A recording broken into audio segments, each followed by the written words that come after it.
Bienvenue dans votre émission Coffre aux idées.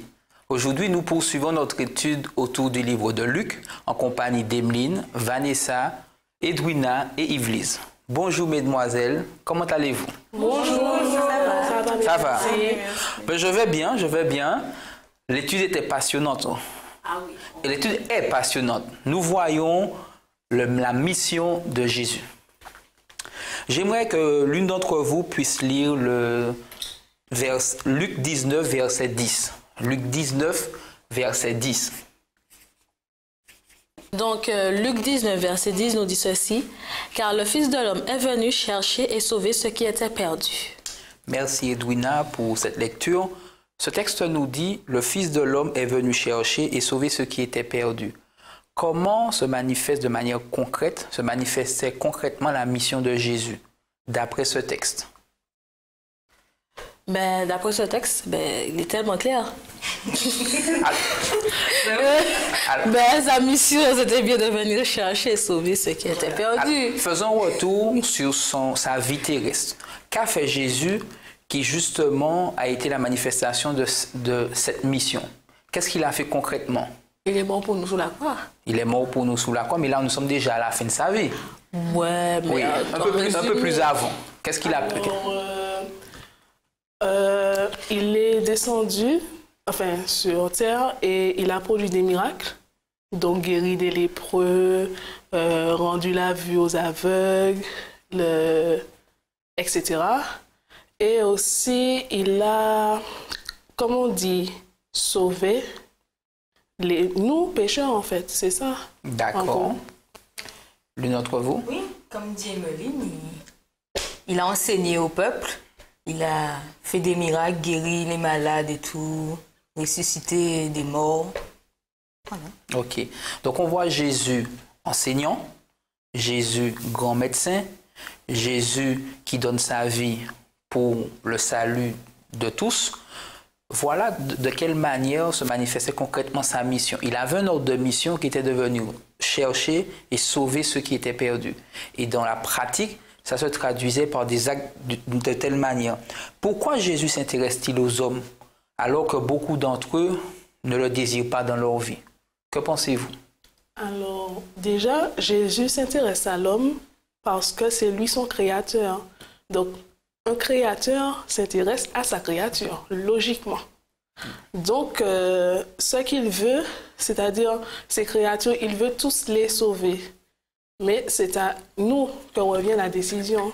Si, par exemple, je ne veux pas, il ne va pas s'attarder à ce que, voilà, c'est-à-dire si je ne veux pas, c'est tant pis pour moi. Mais s'il voit que sa créature lutte, elle fait tout ce qu'elle peut, elle prie chaque jour, elle fait tout ce qu'il lui demande, il se dit, on voit qu'elle veut persévérer, on voit qu'elle veut avoir son salut, donc je vais faire en sorte qu'elle monte au ciel avec moi. Merci Emeline. Yvelise. Jésus est surtout amour. Jean 3, verset 16 nous dit, car Dieu a tant aimé le monde qu'il a donné son Fils unique afin que quiconque croit en lui ne périsse point, mais la vie éternelle. Mais Dieu est amour, donc même si les autres personnes ne méritent pas forcément son amour, c'est vrai, comme tu dis, c'est sa créature. Il ne peut pas s'empêcher de nous sauver. Il est venu pour sauver l'humanité tout entière. D'accord. J'aimerais ajouter un autre texte à celui qu'a donné Yvelise. J'aimerais que nous puissions prendre Romains 5, le verset 8. Et ce texte apportera effectivement une réponse que vous avez déjà en partie Je peux le lire, le texte. Oui, Edwina, t'écoutons. Donc, Romains 5, verset 8. « Mais Dieu prouve son amour envers nous, en ce que lorsque nous étions encore des pécheurs, Christ est mort pour nous. » Et d'ailleurs, ce texte de Paul nous dit justement ce que vous avez dit. C'est par amour que Dieu, en dépit du fait que beaucoup d'individus, beaucoup de jeunes disent ne pas avoir besoin de Jésus, il ne cesse de leur envoyer des invitations. Je suppose que dans votre entourage, vous avez des amis, des membres de vos familles respectives qui peut-être aujourd'hui pensent ne pas avoir besoin de Jésus. Si c'est le cas, comment les inviter, comment leur permettre de rencontrer Jésus? Ce Jésus que chacun d'entre nous avons rencontré. Donc, comment on peut les faire rencontrer en fait Jésus? Les emmener à rencontrer Jésus. Ouais, ben, nous savons déjà aussi, premièrement, la première chose, c'est notre façon de faire, notre façon de vivre notre foi. Donc, s'ils voient que, logiquement, je vais prendre l'exemple avec les amis, s'ils voient forcément que moi, je suis une chrétienne, une adventiste du 7e jour, mais très renfermée, très malheureuse. Ouais, quand ils vont, par exemple, au cinéma le samedi, je fais non, mais je peux pas aller, moi, je dois aller au temple. Comme si c'est contraignant, ben, tout de suite, je vais faire, mon Dieu, mais ça, c'est presque une secte, quoi, que c'est renfermé, ils peuvent pas aller tel ordre le samedi, le vendredi, ils peuvent pas aller en boîte pour que ce soit quel que soit le jour, ils peuvent pas aller tel endroit. Donc, si moi, je le vis dans le feeling de la chose aussi bien, ouais, que moi, je vis avec une foi, je leur donne quelque de joyeux. Moi, je dis, ouais, bon, moi, samedi, je peux pas, de toute façon, il y a d'autres jours pour aller à la plage, moi, ça me dérange pas, moi, je vais au temple, je vais adorer mon Seigneur. Donc, si eux-mêmes aussi, ils disent que bon, elle vit bien, elle parle de certains programmes. Moi, j'ai l'habitude de parler avec des amis que oui, par exemple, ce samedi-là, il y a tel programme. Et en fait, ça les intéresse. Ça fait, mais comment ça, il y avait toute cette personne, comment, en fait, l'agencement, tout ça, ça intéresse. Mais si moi, je parle en fonction, ouais, bon, il y avait un programme, il y avait du monde, et puis voilà. Il n'y a pas d'enthousiasme pour que la personne puisse venir voir et même connaître. En fait, la première chose pour attirer les amis, c'est déjà par la façon de faire, de parler. Après, concrètement, tu vas plus entrer en profondeur, mais voilà quoi. Effectivement, je suis d'accord avec ce qu'elle dit, je la rejoins sur ce point, puisque normalement, nous sommes la lumière du monde. Donc, effectivement, nous devons être effectivement des disciples. Donc, montrer la voie déjà par notre comportement, notre manière de faire. Effectivement, comme elle disait, ne pas sortir, etc., etc., sont des points, effectivement, que nous appliquons, mais que les autres ne connaissent pas forcément. Et aussi, par la suite, essayer d'inviter ces personnes, justement, à venir participer à des programmes pour voir comment ça se passe, montrer vraiment que Dieu, il est là. Et par la suite, en fait, c'est la volonté, c'est un cheminement qu'il faut poursuivre continuellement. D'accord. Yvelise, non, pas d'éléments supplémentaires. Et vous avez insisté sur le fait qu'il est important pour chacun d'entre nous de vivre cette relation comme une relation voulue. Et puisque la relation que nous entretenons avec est une relation voulue, il y a du plaisir et de la joie à la vivre. Et ça se traduit par la participation, comme disait Edwina, à des manifestations que je prends plaisir à partager avec des manifestations dont je partage le contenu avec ceux qui me sont proches, pour susciter en eux aussi cette envie de pouvoir vivre ce que moi je vis. J'aimerais poursuivre avec une autre question. En considérant tous les récits bibliques et actuels qui nous font part des difficultés causées par le péché, qu'aimeriez-vous dire à un ou une amie qui vit éloignée des commandements de Dieu? Qu'elle risque de perdre sa vie éternelle. Mais bon, si c'est un ami, comme on dit, si c'est un ami qui a l'évangile, qui connaît les principes, ça on peut très bien dire ça. Mais bon, une amie qui ne connaît rien, c'est quand même un peu spécial à dire aussi. Mais bon, une amie qui vit loin des commandements, qu'est-ce qu'on pourrait lui dire vraiment? Déjà, il faut lui parler, par exemple, lui dire, ouais, tu sais ce que tu fais n'est pas forcément bien, et lui donner les principes, en fait. Par exemple, moi, j'ai une amie, c'est quand même difficile, hein, qui pratique la fornication. C'est quand même un truc très difficile à traiter. Par exemple, je lui dis, ouais, mais bon, tu sais, la Bible nous enseigne telle ou telle chose, que voilà, c'est pas forcément bien. Mais bon, comme moi, je sais que ce sujet-là n'est pas forcément dans mes moyens à expliquer, je vais prendre forcément plus l'alcool ou la drogue. Donc, je vais dire, oui, ce que tu fais n'est pas forcément bien, que déjà, ça te permet de perdre tes moyens, déjà, tes propres moyens. Donc, ça t'éloigne de la réalité, etc. Tu essaies de prendre d'abord le côté logique de la chose. Et après, tu vas plus, voilà, parler après des commandements de Dieu. Mais c'est quand même complexe quand c'est pas un ami. J'ai jamais vécu l'expérience, à vrai dire. Donc, c'est plus complexe quand c'est un ami qui n'est pas l'évangile. Yvelise qui voudrait intervenir. Je pense que c'est difficile. Ah oui. Mais comment tu fais? Ah non, mais c'est très délicat et tout. Nous disions que la relation vécue avec Jésus est une relation voulue. Et Jésus nous invite en tant que disciples, en tant que personnes proches de lui, à vivre selon ses commandements. Et ces commandements se déclinent au travers des pages de la Bible comme une manière de vivre. Et c'est pourquoi aujourd'hui, tout naturellement, c'est vrai que ça reste difficile, Edwina, d'aborder certains thèmes, certains sujets avec les amis. Parfois même des questions qui nous sont posées directement, nous évitons d'y répondre parce qu'effectivement, ce ne sont pas... mais sur le coup, il faut dire que je n'avais pas vraiment cerné si c'était plus une amie à l'église. Mais quand je me suis rendu compte vraiment de la question, je fais ouh. Wow. Ok. Mais la question justement, une autre question pour vous. Pensez-vous qu'en tant que jeune, que l'on puisse être éloigné de Dieu alors même que nous sommes réguliers au service de l'Église et actifs dans celle-ci? Qu'est-ce que vous en pensez? À l'église, on peut chanter, faire bonne apparence et on ne vit pas ce qu'on chante. Donc, il y a une distance entre Dieu et nous. C'est-à-dire, je peux avoir une fonction dans l'église, c'est-à-dire que aux yeux des humains, ils trouvent que je remplis cette fonction, mais aux yeux de Dieu, je ne remplis pas cette fonction. C'est juste une apparence, en fait. Je suis entièrement d'accord avec Emeline. Je chante bien, je prêche bien, je m'exprime bien. Chaque fois que je fais le bulletin, waouh, mais franchement, on me félicite parce que je lis pas comme tout le monde, non, les autres lisent. Mais moi, je raconte l'histoire, je mets le ton qu'il faut. Quand je fais l'appel à l'adoration, maman, je fais ça bien, mais il faut voir ça. Ou quand je prie, même quand je prie le Seigneur. Oui, je prie le Seigneur. Mais le frère a prié, j'ai senti que la prière a traversé mon cœur. Voilà. Et tu parles, le frère parfois ne vit pas en fait la prière. C'est juste ça qu'il fait, en fait, c'est pour montrer aux humains que voilà. Okay. Vanessa, nous nous rendons bien compte que l'apparence n'est rien. Jésus est venu chercher ceux qui étaient perdus. Et nous qui évoluons au sein de différentes communautés, nous aussi, nous sommes invités par Jésus à lui donner nos vies et à vivre en sauvé.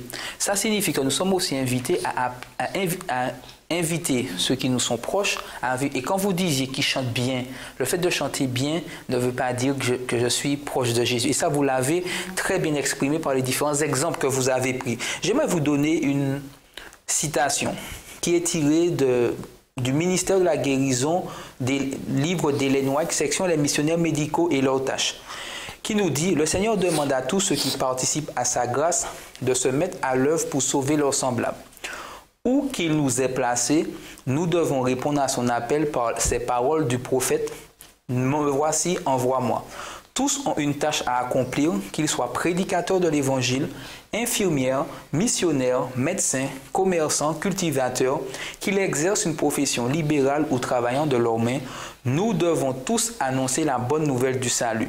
Notre vie entière doit être consacrée à ce travail. Alors j'ai une question par rapport à cette citation. Comment chaque jeune peut-il découvrir la mission que Dieu lui a confiée? Nous ne sommes pas tous appelés à être des prédicateurs. Nous n'avons... Ça, je suis complètement d'accord avec toi. Chaque don. Mais ici, on a du mal à comprendre que chaque don, il y a celui-là qui veut chanter, mais tu n'es pas fait pour le chant. En fait, notre mieux, c'est de prier et de demander à Dieu qu'est-ce qui est fait pour moi. Mais tu peux aimer le chant, mais il n'y a pas de souci avec ça, mais tu peux chanter chez toi. Mais en fait, les gens n'ont pas encore compris que tu peux très bien donner gloire à Dieu chez toi en chantant, mais ne pas faire subir aux gens le samedi matin ton chant, et puis après tu es étonné quand les gens te regardent avec un oula, ou bien que tu vois un sourire comme ça sur le visage des gens, et après tu diras que oui, on s'est moqué de toi. Mais, et moi je n'ai rien, je vois pas, tu peux aimer le chant, bien. Si c'est fait pour toi, demande Seigneur, j'aime tellement chanter, j'aimerais avoir le don de chanter, mais bien souvent ce n'est pas ça, ils viennent nous imposer un chant le samedi et qu'on doit le supporter. Mais comme pour répondre à ta question principalement, comment on fait pour voir la mission que Dieu... Comment on fait pour découvrir la mission qui est la nôtre? Ok, donc chaque personne a une mission, chaque personne a un don. Peut-être que Yves apporte-moi le chant, Vanessa, la prière, comme Yves la prédication. Donc, le mieux, c'est de demander à Dieu qu'est-ce qui est fait. Qu'est-ce qui est fait pour moi, parce qu'il y a plusieurs façons d'évangéliser. Il y a plusieurs façons de toucher un public. Comme moi, je peux toucher un public très âgé, il veut un public jeune, et Emeline, un public d'enfants. Donc, le mieux, c'est de demander à Dieu ce qui est fait pour moi, de percevoir la mission et puis surtout qu'on doit rester humble et comme on dit les filles alors là pas waouh mon Dieu m'a félicité je chante bien waouh mon Dieu donc voilà. Ok. Mais elle m'a devancé aussi. Demander à Dieu comment je fais pour... En un mot, prier. Voilà. Et ça, vous l'avez très bien dit. Celui ou celle, le jeune qui souhaite savoir où il est appelé à travailler pour Dieu, doit prier. Doit tout simplement demander, Seigneur, montre-moi. Et Duna prenait l'exemple de ceux qui souhaitent s'investir dans le ministère du chant, mais qui n'ont pas reçu cette capacité. Et Edwina, il y a une question qui justement, pour Edwina, mais pour chacun d'entre vous, pourquoi est-il important, selon vous, de distinguer la mission réelle que Dieu me confie de mes propres désirs? Quand tu parlais, si je ne sais pas, je chante dans ma chambre, je chante dans ma douche, parce que j'ai envie de chanter, mais ce n'est pas forcément là que Dieu m'appelle. Voilà. Pourquoi il est important pour nous de faire la différence entre là où Dieu m'appelle et mon désir? Je peux vouloir être un prédicateur alors que je ne suis pas appelé à être un prédicateur. Pourquoi est-il important? Parce que tu fais subir aux membres d'église des moments très désagréables. Ok. Alors, voyons de manière plus large. Tu nous dis parce qu'on fait subir aux membres d'église des moments très désagréables. Mais par rapport à la réalisation de la mission, qui est celle de pouvoir partager la bonne nouvelle du salut. Non, parce que je me dis que dans ce cas-là, effectivement, le message qui devrait normalement passer ne passe pas.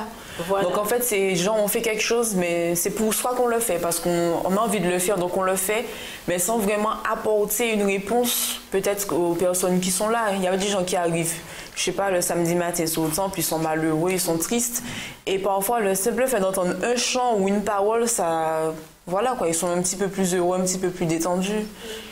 Donc voilà, je suis avec elle. Donc, comme on dit, une mission, c'est un but. Donc, c'est de toucher la personne qui est en face de toi. Donc, c'est ta mission. Mais toi qui n'as peut-être pas reçu le don du chant, tu as envie de chanter chez toi, il n'y a pas de souci, tu peux chanter chez toi. Mais peut-être que, comme tu n'as pas eu le don, donc tu n'as pas cette mission, tu ne vas peut-être pas toucher la personne que, par rapport à celle qui avait la mission. Donc, peut-être que moi, on m'a dit, oh, je devais prêcher, mais je sais que je n'ai pas ce don. Ce serait mieux pour la personne qui a le don de la prédication que la parole, ce qu'il a prêché, a touché la personne, tandis que moi, pas forcément. Je ne sais pas si ça n'a pas touché, mais ça n'a pas forcément le même impact, puisque ce n'est pas mon don, ce n'est pas ma mission. Donc, le mieux, c'est... Si là, je n'ai pas dit que je vais prêcher chez moi, mais si c'est pour, par exemple, chanter, il n'y a pas de souci. N'importe qui veut chanter, rendre gloire à Dieu, voilà, etc. Mais que chacun, son don, chacun sa mission, par rapport à la personne que tu es en face de toi et que tu dois toucher. Yves-Lise? Oui, je suis d'accord avec les filles. D'une façon plus générale, nous devons faire attention parce qu'on peut se dire « Ah ben tiens, j'ai décidé d'accomplir ma mission tel endroit. » Mais Dieu, c'est pas ce qu'il avait prévu. Il avait prévu que tu ailles par là. Mais tu sais, on veut choisir, enfin, selon nos désirs, oui, c'est par là que j'avais décidé. Donc on peut décider de faire la mission là où on a choisi. Mais Dieu ne nous avait pas envoyé là. Jonas, c'est un peu ce qu'il a fait. C'est vrai qu'Église nous parle de Jonas. La mission de Jonas était d'aller avertir le peuple de Ninive. Jonas a pris un bateau, il est allé dans une direction opposée. Pourtant, Dieu a dû le ramener contre vent et marée pour pouvoir réaliser sa mission. Lorsque nous recevons une mission de Dieu, nous sommes invités à pouvoir nous y atteler, l'accomplir avec endurance.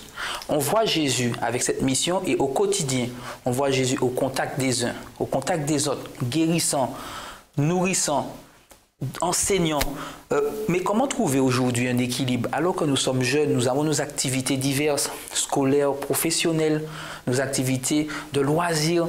Comment trouver un équilibre entre les exigences de la mission et finalement nos intérêts spécifiques? Certains d'entre vous peut-être passent le bac. Comment trouver un équilibre entre mes heures de révision et les heures où j'irai vers les autres partager? Dieu avant tout. Donc la mission avant tout. Donc si tu places Dieu au premier plan, les autres trucs viendront après et ça coulera comme il le faut. Donc c'est pas une question, ouais, moi je n'ai pas le temps pour pouvoir, moi peut-être mon don, je n'ai pas le temps pour pouvoir chanter samedi, mais tu sais, mais mercredi soir je peux pas, il y a un effort, on m'invite tout souvent, mercredi je peux pas, parce que j'aurais vu pour mon bac. Ça c'est une excuse qui est vraiment bidon.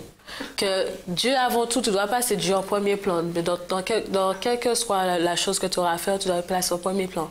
Et après, je n'ai pas dit que tu ne dois pas faire la part des choses et attendre sur Dieu la baguette magique. Je veux mon bac.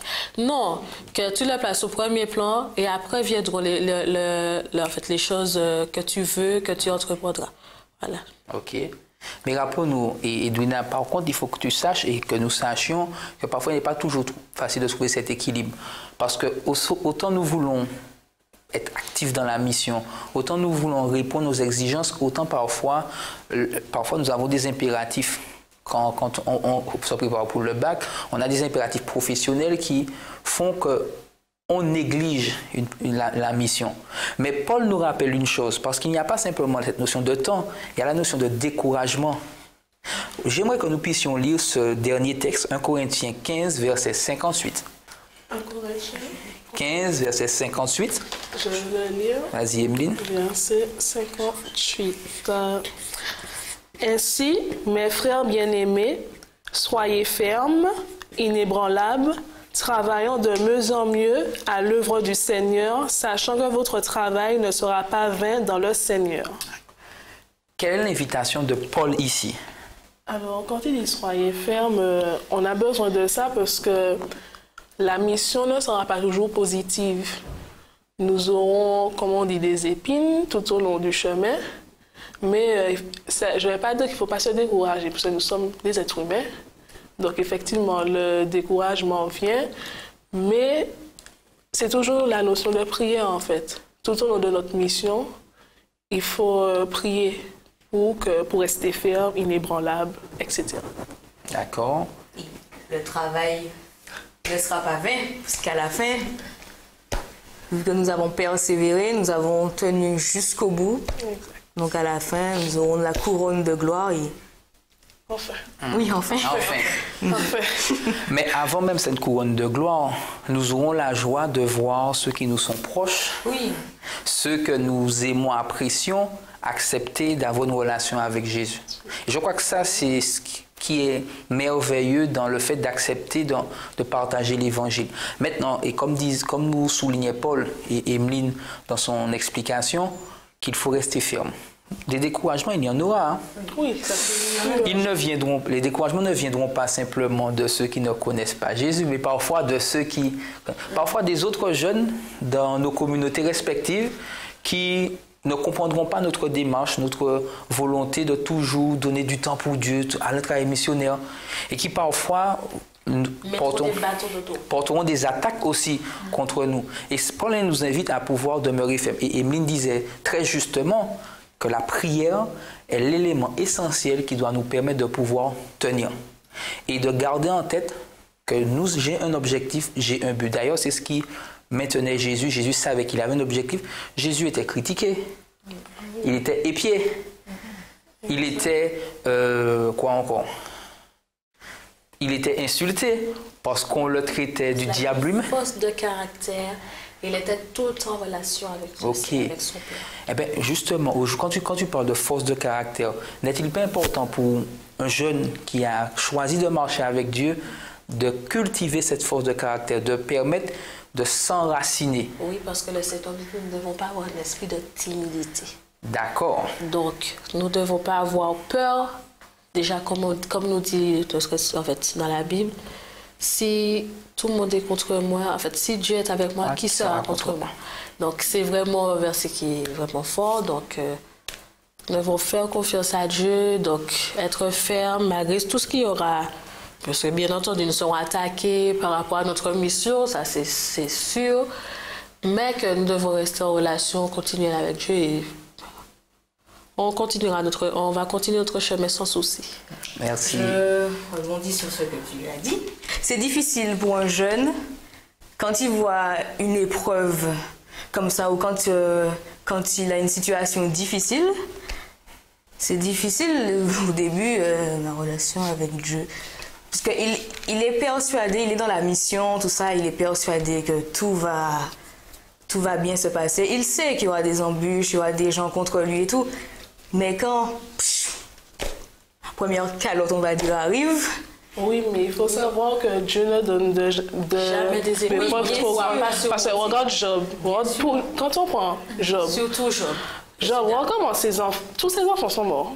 Sa femme s'est retournée contre lui. Il a perdu tout son troupeau, tous ses biens.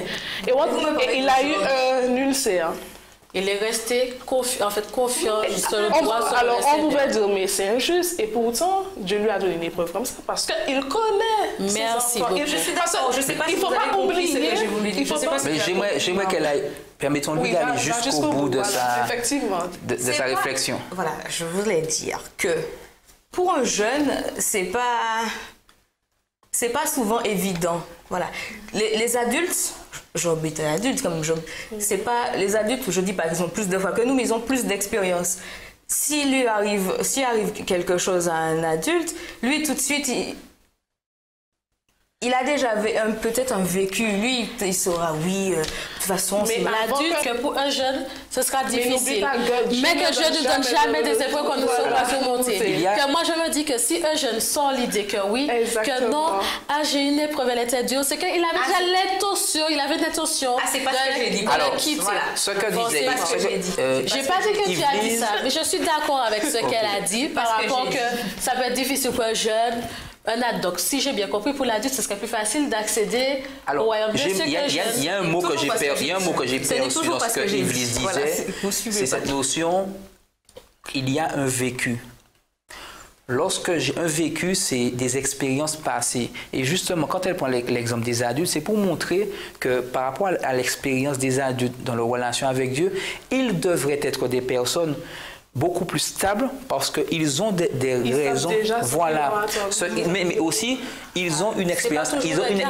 Malheureusement, on se rend compte que ce n'est pas toujours le cas. Un jeune aujourd'hui peut être ferme et avoir un vécu. Mais on ne va pas simplement s'attendre à prier Dieu quand ça ne va pas. Justement. Mais pour relever, il y a des jeunes qui sont plus fermes que les adultes eux-mêmes.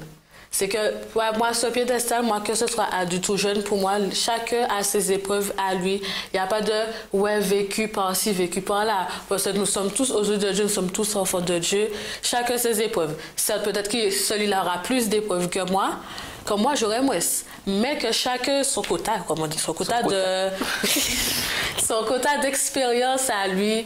Donc moi, mes parents qui ont peut-être certes, qu'ils ont déjà vécu des choses que moi, j'ai déjà vécu. Mais peut-être que moi, j'avais vu des choses qu'eux n'ont pas vécues dans leur jeunesse. Donc moi, je me dis que chacun, que peut-être que moi, dans l'église, c'est pas genre pour me mousser. Mais que peut-être que moi, ma foi peut être plus ferme qu'un adulte qui est là depuis 20 ans dans l'église. Donc, voilà. Okay. Mais justement, j'aime beaucoup cette réflexion que tu portes et que nous portons. L'âge ne détermine pas l'expérience que nous avons avec Dieu. Et dans l'exigence de la mission, il est important d'avoir des personnes, des jeunes qui comprennent que ce n'est pas parce qu'ils sont jeunes qu'ils sont faibles. Et que Dieu invite chacun des jeunes que nous représentons, présent dans sa communauté, à pouvoir se lever, à prendre part pour la mission. Est-ce que c'est la nôtre aujourd'hui? Est-ce que c'est notre envie de prendre part pour Dieu? Est-ce que c'est l'envie de ceux qui nous écoutent de prendre part pour Dieu? Et c'est avec cette question que nous vous laissons aujourd'hui et nous vous donnons rendez-vous à une prochaine émission Coffre aux idées.